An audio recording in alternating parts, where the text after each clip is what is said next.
우리 잠시 기도하신 후에 우리 금요 기도회로 하나님 앞에 예배 드리시겠습니다. 잠시 기도 드리시겠습니다. 하나님 감사합니다. 변함없이 함께 이 자리에 모여서 주님의 이름, 주님의 공로 찬양드리며 이름을 높여드립니다. 영원히 찬양 받으실 주님, 이 시간 들으시고 흠양하시며 또한 저희와 함께하여 주시옵소서. 감사드리며 예수님의 이름으로 기도드렸사옵나이다. 아멘. 우리의 반석 위이신 하나님, 이 시간 박수 치면서 찬양 올려드리겠습니다.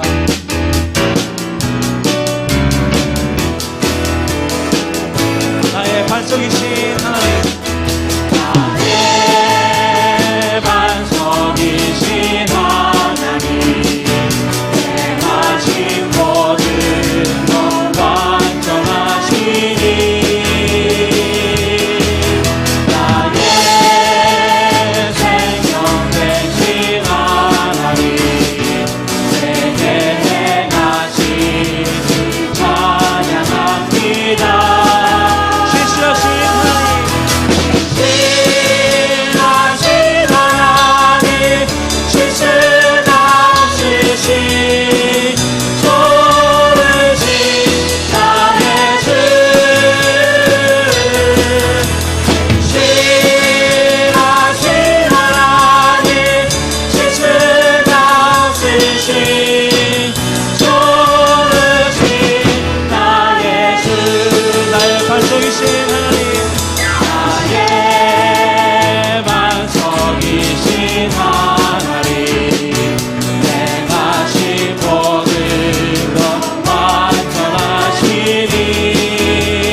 다시 한번 신실하신 하나님, 신실하신 하나님, 실수 없으신 좋으신 나의 주, 신실하신 하나님, 실수 없으신 좋으신 나의 주.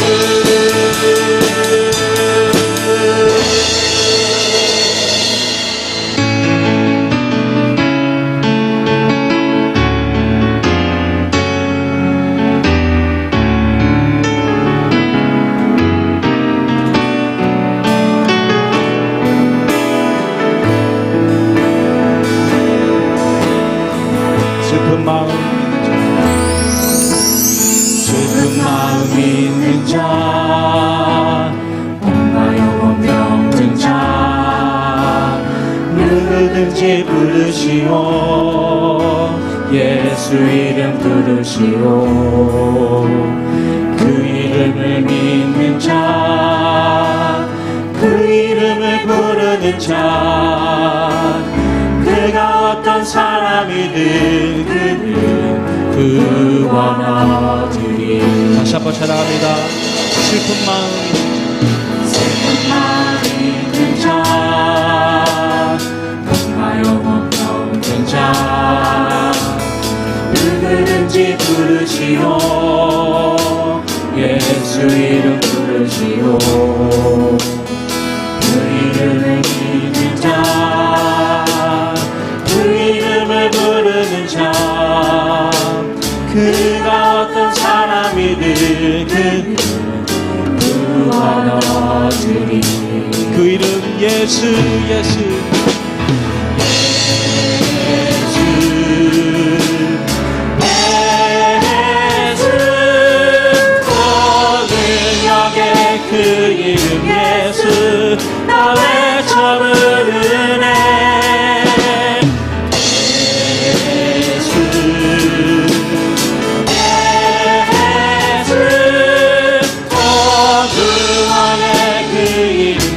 예수 나 외쳐 부르네 예수 그리스도.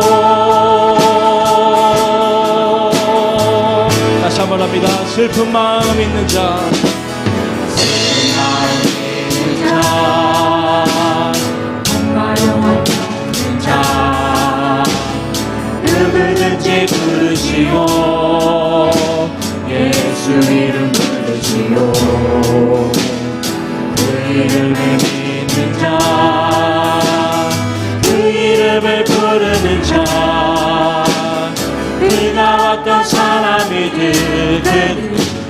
구원하리. 사랑합니다. 예수 예수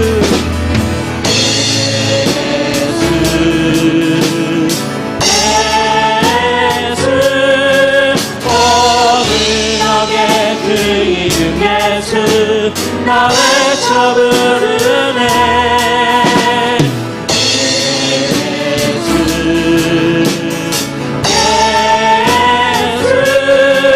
구원의 그 이름 예수 나 외쳐 부르네 예수 그리스도. 은과 금 내게 없으나 내게 없으나 나 가진 건 너에게 주리. 능력의 이름 예수나 그 이름을 붙드시오. 그 이름을 믿는 자, 그 이름을 믿는 자, 그 이름을 외치는 자, 그가 어떤 사람이든 그는 주의 영광 보리라. 사랑합니다. 예수 예수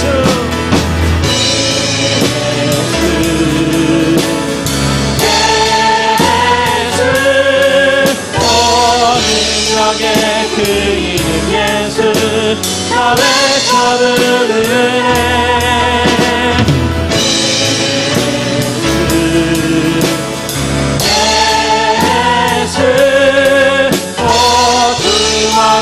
그 이름 예수 나 외쳐 부르네 예수 그리스도. 예수 그 이름 예수 예수 능력의 그 이름 예수 나 외쳐 부르네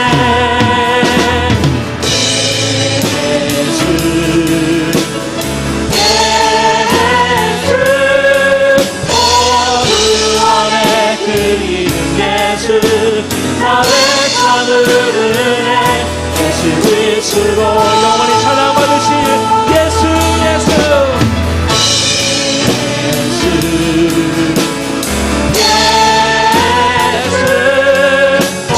능력의 그 이름 예수 나 외쳐 부르네 예수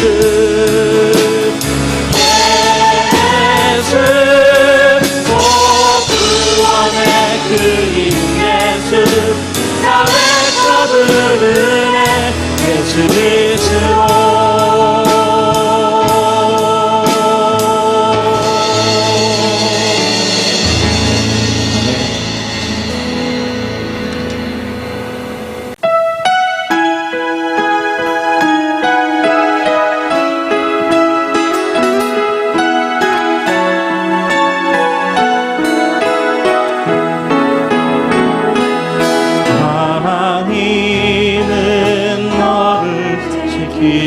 지키시는 자 너의 우편에 그늘 되시니 낮에 해와 밤에 달도 너를 해치 못하. 하나님은 너를 지키시는 하나님은 너를 지키시는 자 너의 만나를 선택하시니 그가 너를 도우시리라.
우리가 진실로 하나님을 찬양할 때 하나님께서는 기뻐 받으실 줄 믿습니다.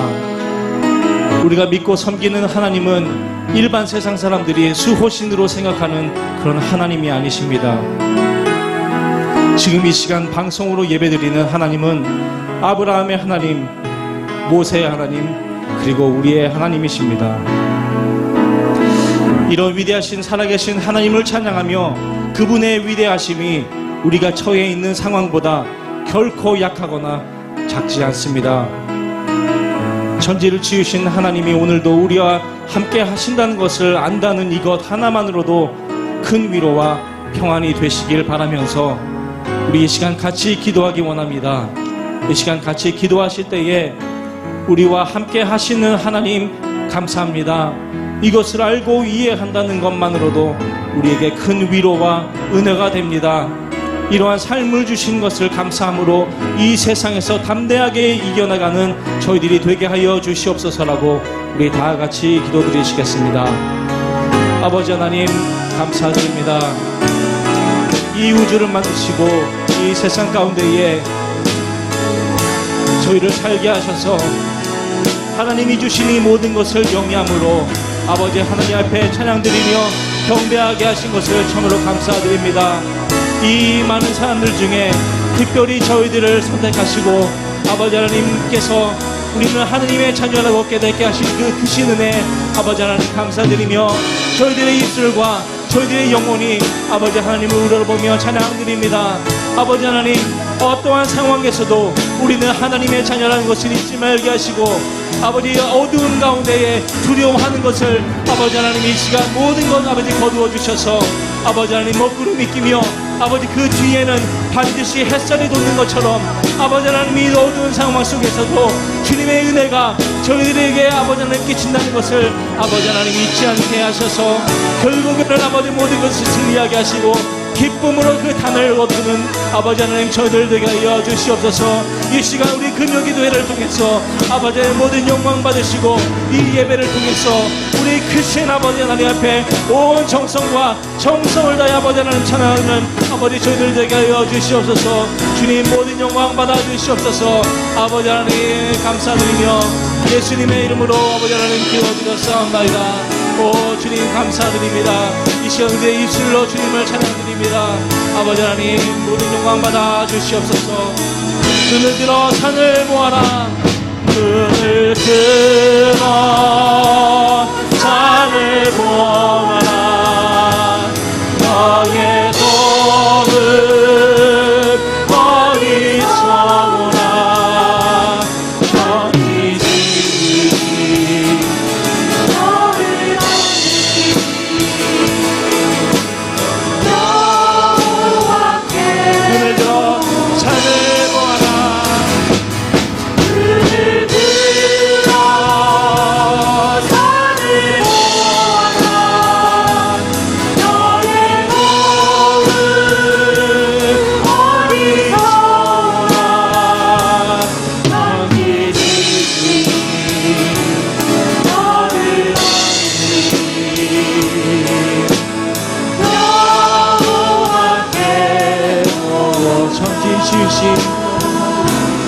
천지 지으신 너를 아는 지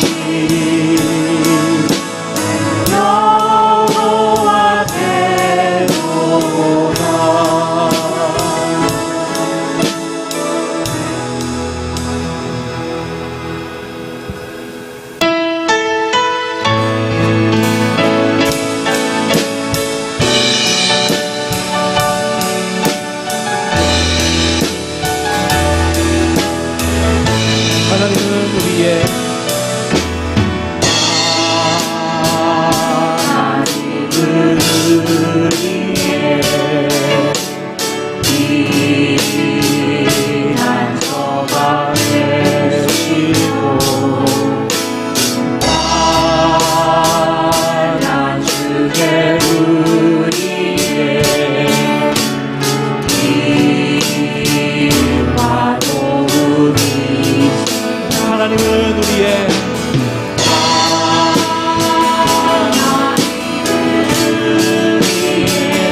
우리와 함께 하시는 하나님 앞에 모든 영광과 찬양 올려드립니다. 우리와 함께 하시는 크신 주님을 의지하며 오늘도 이 자리에 모였사오니 아무튼 모든 영광 받아 주시옵소서. 모든 것 감사드리며 예수님의 이름으로 기도드렸사옵나이다. 아멘.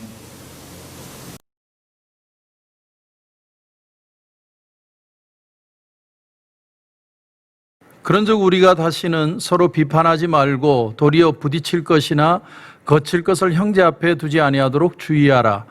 내가 주 예수 안에서 알고 확신하노니 무엇이든지 스스로 속된 것이 없으되 다만 속되게 여기는 그 사람에게는 속되니라. 만일 음식으로 말미암아 내 형제가 근심하게 되면 이는 내가 사랑으로 행하지 아니함이라. 그리스도께서 대신하여 죽으신 형제를 내 음식으로 망하게 하지 말라. 그러므로 너희의 선한 것이 비방을 받지 않게 하라. 하나님의 나라는 먹는 것과 마시는 것이 아니요 오직 성령 안에 있는 의와 평강과 희락이라. 이로써 그리스도를 섬기는 자는 하나님을 기쁘시게 하며 사람에게도 칭찬을 받느니라.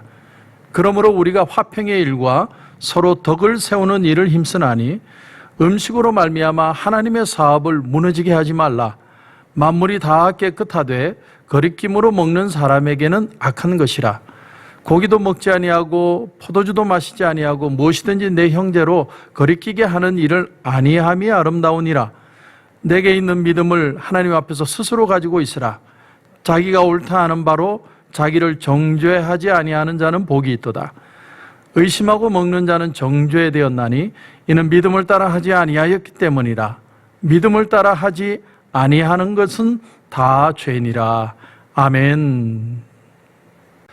어느 날 예수님의 제자들이 예수님에게 이런 질문을 드렸습니다. 요한복음 6장 28절에 보면 우리가 어떻게 해야만 하나님의 일을 하는 것입니까? 라는 질문을 드려요. 이 본문이 언제 나오느냐도 참 중요한데 이 본문은 예수님이 오병이어의 기적, 그러니까 보리떡 5개와 물고기 2마리로 남자만 5,000명을 먹였던 그 이상의 많은 사람들이 먹고 배불렀죠. 그 내용 후에 제자들이 질문을 하는 거예요. 그러니까 이 말씀을 보면 제자들의 뉘앙스는 이런 것이라고 생각합니다. 하나님의 일을 한다는 건 하나님 앞에 능력을 받아서 무언가를 드러내 보여주는 것이 하나님의 일을 하는 것이 아닌가. 그런 어떤 마음의 생각을 가지고 주님에게 질문을 했던 것 같습니다. 그런데 예수님의 대답이 전혀 생뚱맞은 대답이셨어요. 그 다음 절을 보면 예수께서 대답하여 이르시되 하나님께서 보내신 일을 믿는 것이 하나님의 일이다. 하나님이 보내신 일을 믿는 것이 하나님의 일이다. 하나님의 일이라는 건 눈에 보이는 어떤 기적, 능력, 역사 이런 걸 일으키는 게 아니라 하나님을 신뢰하고 사는 것이다. 다시 말하면 내 마음속에 날마다 예수 그리스도를 믿고 그 믿음 안에서 생각하고 판단하고 살아가는 것이 하나님의 일이다. 이렇게 표현을 하신 거예요. 우리는 오늘도 무수한 선택을 하며 살죠. 우리는 눈을 떠서 눈을 감을 때까지 얼마나 많은 선택을 합니까? 수많은 결정을 하고 수많은 판단을 합니다. 하루 종일 많은 선택을 하고 사는데 근데 여러분은 어떤 기준을 가지고 그 선택을 하십니까? 요즘 부쩍 이번에 누가 대통령이 될 것이냐 거기에 대해서 관심들이 이제는 많습니다. 그래서 어떤 성도님이 저한테 갑자기 질문했어요. 목사님은 이번에 누가 대통령이 될 것 같습니까? 훅 들어오시더라고요. 갑자기 밥 먹다고 얘기 들으니까 뭐라고 대답을 해야 될지 모르겠더라고요. 잠시 침묵이 흘렀고 제가 그런 대답을 했습니다. 저는 조 트럼프나 도널드 바이든을 뽑을 겁니다. 그렇게 표현을 했어요. 우리는 너무너무 많은 어떤 선택들 앞에 서 있습니다. 그런데 그 선택이 과연 어떤 기준을 다루고 있느냐. 어느 책에서 이런 글을 본 적이 있습니다. 완전한 남편이 되어주기를 바라지 않는 아내가 완전한 아내다. 어떻습니까? 상대방에게 완전한 사람이 되어주기를 기대하는 것처럼 부담스러운 일이 없는 거죠. 이건 상대방을 괴롭히는 거예요. 여러분, 오늘 바울이 말하고 있는 한 가지 논조가 뭔 줄 아십니까? 정말 믿음으로 산다는 게 뭐냐? 정말 우리가 크리스찬으로 이 세상을 살아가는 아주 프랙티컬한 크리스찬의 삶이 뭐냐? 그것은 한마디로 쉽게 말하면 한쪽 눈 감고 상대편을 보라는 거예요. 쉽게 말하면 그런 얘기입니다. 그래서 오늘 19절에 보면 우리가 화평의 일과 덕을 세우는 일이다. 여러분, 덕이라는 건요, 내 자신에 대해서는 완전하려고 하지만 남에게는 관용을 베푸는 거예요. 남에 대해서는 바늘 것처럼 예리한데 자기에 대해서는 바다처럼 넓은 사람들, 거꾸로 사는 사람입니다. 자기 자신에 대해서는 어떤 때는 연단을 하고 완벽하고 예리하고 철저하게 살려고 노력을 하지만 남에 대해서는 아량을 베풀 수 있는 사람, 그 사람이 덕 있는 사람입니다. 그래서 덕을 어떤 사람이 수학적으로 이렇게 정의를 했습니다. 옳은 것은 옳고 그런 것은 그러다라고 말하는 것은 진실이고, 옳은 것은 옳고 그런 것도 옳다라고 말하면 이것이 덕이다, 이렇게 표현을 했어요. 여러분, 이 말이 이게 모순같이 들리지 않습니까? 네, 조금 더 깊이 생각해 보면 이해가 가는 얘기예요. 몰라서 다 옳다고 하는 게 아니라 너무 잘 알기 때문에 옳다고 하는 거예요. 내가 할 수 없어서 약한 게 아니라 알기 때문에 내가 스스로 약해지는 겁니다. 그래서 믿는 사람들에게 똑똑하다는 건 좋은 게 아니에요. 그래서 오늘 이제 13절을 보면, 13절을 보십시오. 그런데 우리가 다시는 서로 뭐 하지 말고 라고 표현합니까? 뭐 하지 말고? 비판하지 말고. 비판하지 말고. 도리어 부딪힐 것이나 거칠 것을 형제 앞에 두지 않도록 주의하라. 여기 부딪힐 것과 거칠 것을 신학자들 중에는 구분하는 사람들도 있습니다. 먼저 거칠 것. 거칠 게 뭐냐? 거칠 것은 걸림돌입니다.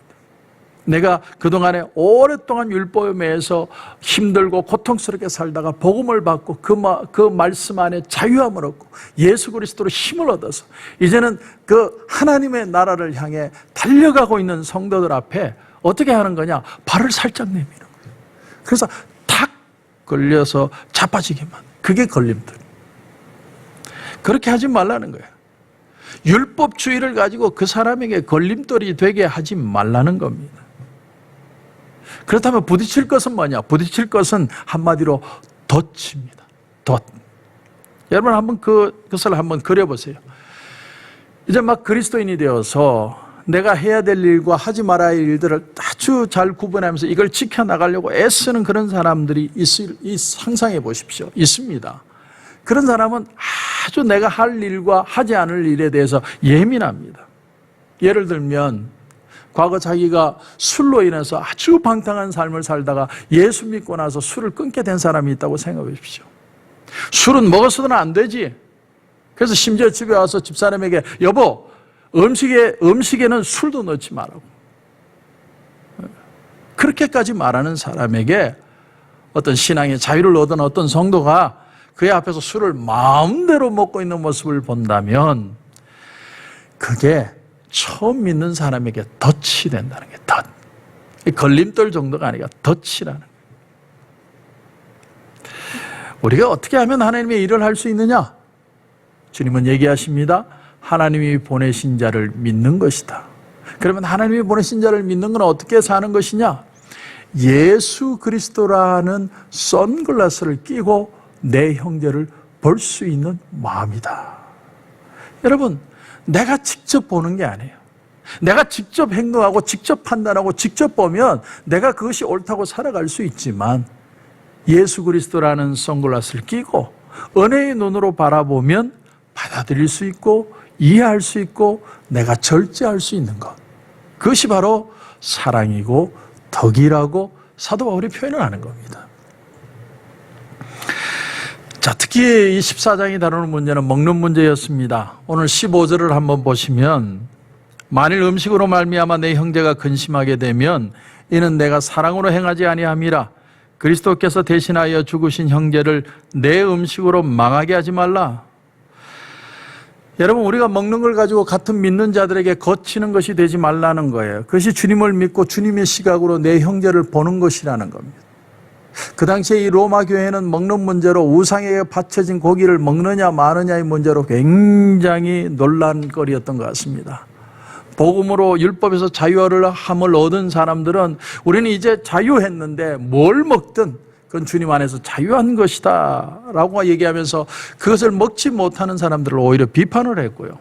과거에 우상 숭배하면서 고기를 신전에 바쳤던 사람들은 우리가 저런 것을 먹어서는 안 된다, 복음 안에서 자유하였다 할지라도 우리가 그것을 지키는 것이 바로 믿음을 지키는 것이다 라고 또 비판을 한 겁니다.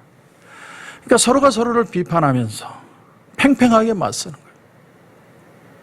당시에는 고기에 문제가 있었지만 오늘 우리에게는 이런 문제가 전혀 문제가 되질 않죠. 그러면 이 말씀은 우리하고는 아무 상관이 없는 말씀인가? 그렇지 않습니다. 이 말씀은 뭘 말해주느냐면 하나의 원리를 말해주는 겁니다. 원리. 여러분 20절을 한번 보십시오. 20절. 음식으로 말미암아 하나님의 사업을 무너지게 하지 말라. 만물이 다 뭐하되? 깨끗하되. 여러분 그렇습니다. 이 세상 만물이 다 하나님이 만드신 것이고 만물은 다 깨끗하다는 거예요. 원래부터 틀린 게 아니에요. 속된 것이 없습니다. 제가 여러분에게 훅 들어올 예를 하나 들어볼까요? 여러분 마약. 아니 목사님, 마약도 좋을 수 있습니까? 한 번은 우리 교회 집사님 가운데 한 분이 일을 하시다가 큰 화상을 당하셨어요. 그래서 이제 병원에 누워 계시는데 이 화상의 고통이 얼마나 큰지 저는 알아요. 왜냐하면 저는 이 불에 타지는 않았지만 얼굴이 익은 적이 있거든요. 이때 펄펄 끓는 물이 확 얼굴을 덮쳐서 얼굴이 다 익어버렸어요. 그래서 이 한꺼풀 다 벗겨내는 얼굴이잖아요. 근데 얼마나 아픈지, 화상은 정말 아파요. 그래서 이 화상 당하는 건 안 당해본 사람은 아픔을 모릅니다. 근데 이분은 정말 크게 화상을 당하셨어요. 특히 얼굴에. 그런데 제가 병원 신방을 가보니까 그 부인 집사님이 저에게 이런 설명을 해주세요. 목사님, 우리 남편이요, 프로포폴을 맞아요. 병원에서 프로포폴을 처방한 거예요. 그 우유병 같은 데 담긴 거 있죠? 그걸 이제 주사를 하는데 그 주사가 얼마나 놀라우냐면 고통 자체를 못 느끼게 느끼는 정도를 넘어서서 내가 고통스러운 과거가 있었다는 사실 자체를 잊어버리게 만든대요. 이야, 대단한 약이지 않습니까? 근데 거기서 끝나지 않아요. 내가 이 한 달이든 뭐 두 달이든 이 약을 맞고 난 뒤에 아침에 눈을 떴을 때 아주 신선한 소망의 아침을 가지도록 만드는 약이 프로포폴이에요. 그러니까 연예인들이 그렇게 프로포폴을 맞으려고 하는 이유가 거기에 있구나. 제가 그때 그걸 깨달았어요. 그러니까 마약이라는 게 내가 지나치게 나의 즐거움을 위해서 쓰면 그거는 정말 잘못된 거지만 한 환자의 고통을 잊어버리게 하고 다시 삶을 회복하는 데 쓰여진다면 또한 가치 있는 약이 될 수도 있다는 것이죠. 그러므로 물체라는 건요, 다 중성입니다. 물체 그 자체가 더럽거나 깨끗한 게 아니라는 거죠. 어디에 쓰이느냐가 중요하고 얼마나 지나치지 않는가가 중요하고 그것을 어떻게 느끼고 받아들이느냐가 중요하다는 것입니다. 여러분 옛날 고전 영화를 보면 아주 유명한 작품 가운데 그 영화를 보면 여인의 나체 사진을 이렇게 그려놓은 게 참 많습니다. 그 영화 속에 그 장면이 나와요. 얼마나 유명한 영화인지 모릅니다. 그러니까 이 예술가의 눈으로 볼 때는 여자의 몸매라는 건 하나의 아름다움이죠. 얼마나 아름다움의 극치가 여자의 몸일까, 이렇게 예술가들은 판단을 하는 겁니다. 그런데 과거 포르노에 깊이 빠졌다가 내가 예수 믿고 이제는 예수님 안에서 자유함을 얻은 사람이 그 그림을 본다면 어떻게 될까요? 정말 여인의 아름다움 자체로 보여질 건가 하는 거예요. 그런가 하면 사춘기 청소년들이 그 그림을 본다면 그 그림을 보고 야, 아름다움의 극치는 이것이구나 그렇게 느끼겠느냐 하는 거예요. 사람들이 우상으로 섬기는 나무와 돌, 그게 무엇으로 되었던 건 하나님이 만드신 것이고 아무것도 아닌 거예요. 그러나 그 우상의 의미를 가미하고 그 속에서 뭘 느끼려고 하는 사람에게는 그 나무는 그냥 나무가 아니죠. 하지만 그건 원래는 아무것도 아니라는 겁니다. 요점은 이것입니다. 물체 자체는 중립이지만 그러나 우리는 연약함을 가지고 있기 때문에 그 물체에 연관을 가질 수밖에 없다는 거예요. 우리는 어떤 것을 볼 때마다 그 어떤 상징물을 볼 때마다 그것을 통해서 내 삶과 연관시켜서 본다는 거예요. 연관시켜서 느낀다는 거예요. 저는 굴을 싫어합니다. 굴. 그래서 김치에 굴이 들어가면 못 먹어요. 그 이유가 있습니다. 제가 어릴 때 초등학교 때 서울에 계시는 우리 큰 고모님 댁에 한 달을 지낸 적이 있는데 그 명동 뒷골목에 유명한 설렁탕 집이에요. 명동에 살면서 그 설렁탕 집 모르는 사람은 거짓말이에요. 정말 유명한 설렁탕 집이었습니다. 근데 그 고모님이 새벽마다 이제 새벽 시장을 가서 직접 고기나 재료들을 직접 다 컨택을 하세요. 대단하신 분이죠. 그래서 결국은 그 설렁탕의 그 기름이 그 가마에 끓이시는데 그 기름이 머릿속에 들어가서 암 때문에 돌아가셨어요. 그런데 그 아침에 한 번은 제가 따라갔는데 그 굴을 새벽 시장에 굴을 딱 한 점을 그냥 그 자리에서 입으로 넣어서 드시는데 순간적으로 그 냄새가 바람에 비릿한 냄새가 제 코에 탁 부딪힌 거예요. 그 냄새가 아직도 나요. 그래서 저는 굴을 못 먹어요. 하지만 성도님 댁에 제가 신방을 갔는데 김치 속에 굴이 있다. 그럼 저는 먹어요. 굴을 피해서 김치를 먹어요. 그러므로 여러분 물체는 중립이고 물체 자체는 선하지만 누군가의 죄악된 과거와 연관되어 있는 물체는 그것이 우리 영적 성장의 실제적인 위협이 될 수 있다는 거예요. 어려운 얘기지만 아주 중요한 얘기입니다. 자, 여러분, 술에 한 번도 중독되어 본 적이 없는 사람에게 술은 아무것도 아니에요. 내가 스테이크를 먹으면서 와인 반 잔 먹는 거, 그거는 품이에요. 품격이에요. 얼마나, 당연히 음식이 하나죠. 그러나, 안간힘을 써서 억지로 어떻게든 믿음 안에서 겨우 회복된 알코올 중독에서 회복된 사람에게 와인은요, 그냥 음식일 수가 없어요. 여러분, 중요한 것은 이 연관이 사람마다 다 틀리다는 거예요. 그 이유는 우리의 경험과 우리의 과거가 다 다르기 때문에.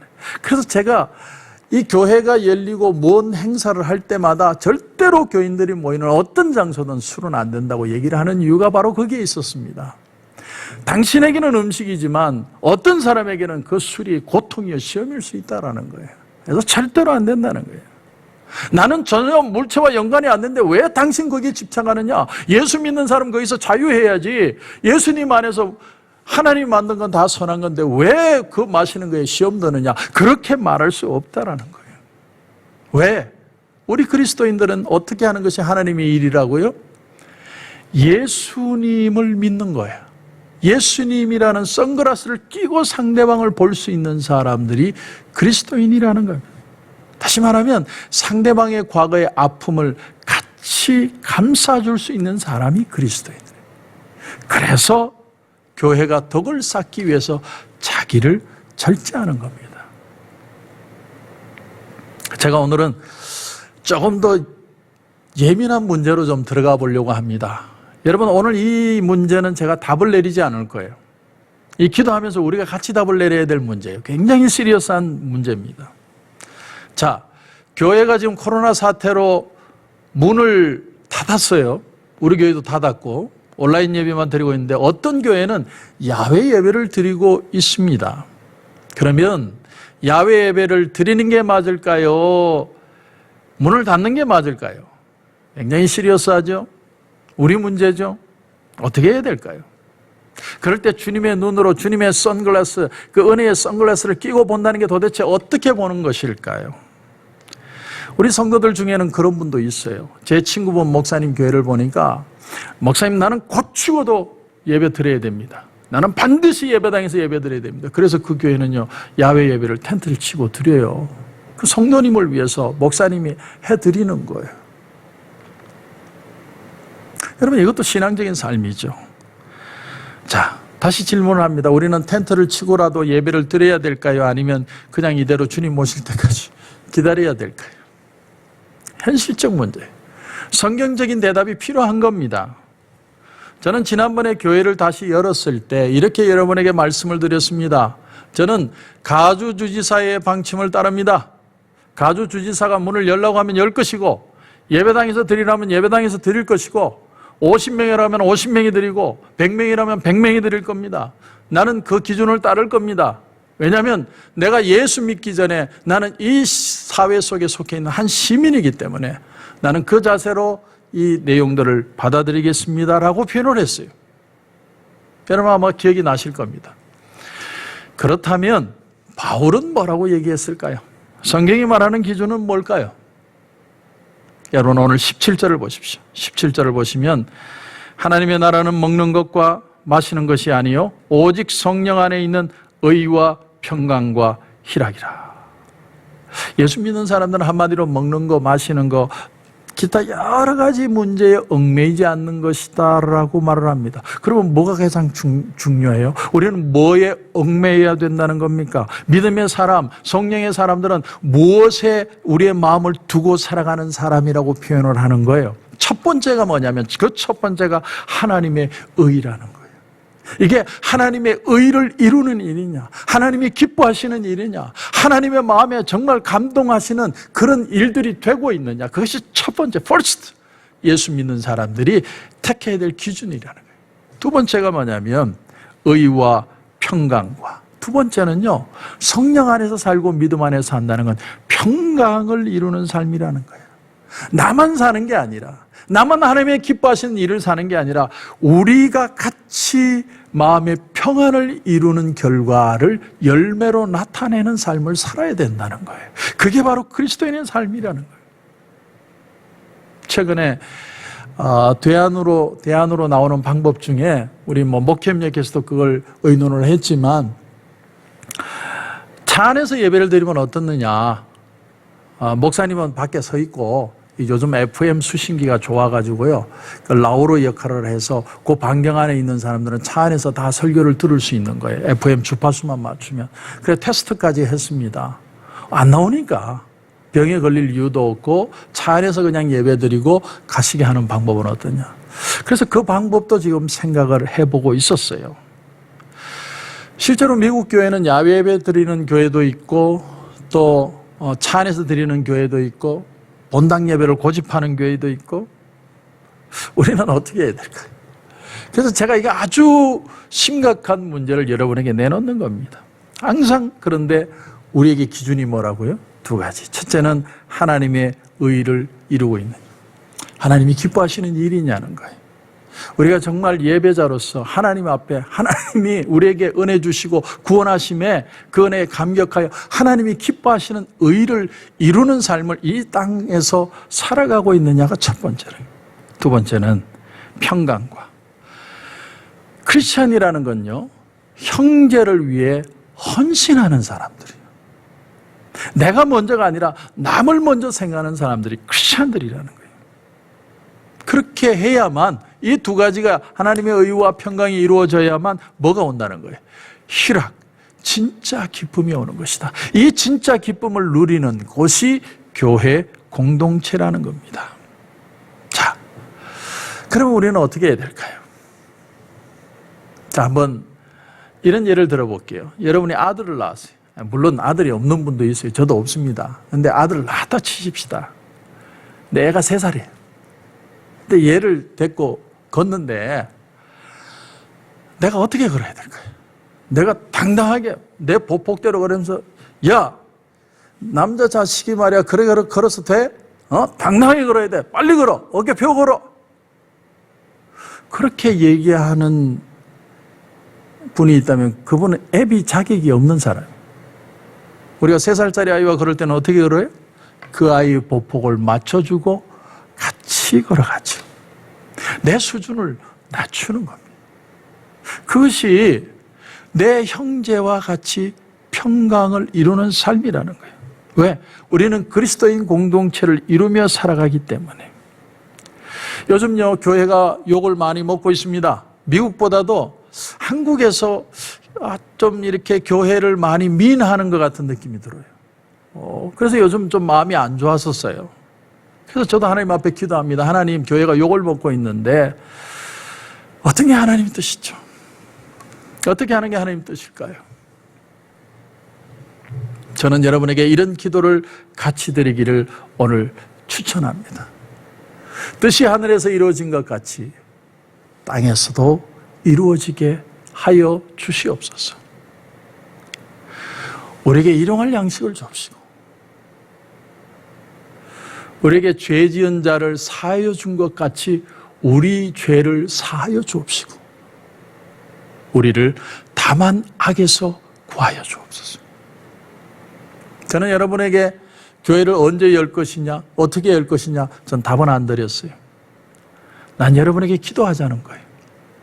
한 주가 될지, 두 주가 될지, 이제 노동절이 지나고 나면 주지사가 무슨 대답을 하겠다고 그러는데 그 대답 전에 우리 하나님 앞에 기도해야 됩니다.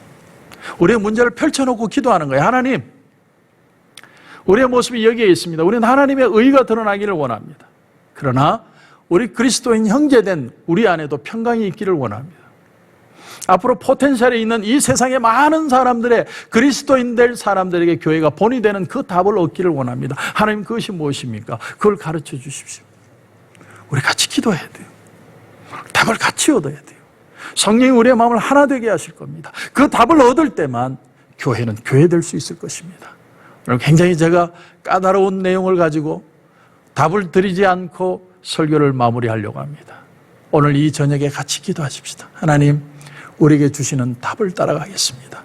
하나님이 기뻐하시는 삶이 되게 하여 주시옵소서. 그런 은혜가 저와 여러분 가운데 넘치시길 주님의 이름으로 축원합니다. 기도드리겠습니다. 하나님, 은혜를 감사합니다. 우리가 그리스도인으로 이 세상에 산다는 것이 결코 만만치 않다는 걸 오늘 말씀을 통해서 우리가 배웁니다. 로마 교회는 음식의 문제로 고통을 당했지만 우리는 지금 교회 문을 여느냐 마느냐의 문제로 고통을 당하고 있습니다. 세상을 욕을 먹고 있는 교회, 세상에 덕을 끼치고 세상에 도전을 주는 교회, 우리는 하나님 어디에 서야 합니까? 하나님, 하나님의 의를 이루고 싶고 평강을 이루고 싶고 우리의 마음에 기쁨이 있기를 원합니다. 하나님, 오늘 이 저녁에 기도할 때 하나님의 응답함을 받는 시간이 되게 하옵소서. 우리 온 성도가 엘리야가 하나님 앞에 전에 제단에 물을 붓고 하나님 앞에 기도할 때, 저녁 소재 드릴 때 온 성도들이 기도하는 시간에 하나님 앞에 기도한 것처럼 우리가 기도의 제단을 쌓습니다. 하나님, 오늘 이 밤에 역사해 주시옵소서. 하나님, 만져주시옵소서. 하나님의 음성을 듣는 밤이 되게 하시고 온 성도가 기뻐하는 결과를 얻게 하여 주시옵소서. 주님 함께 하실 줄 믿고 예수님의 이름으로 기도드립니다. 아멘.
주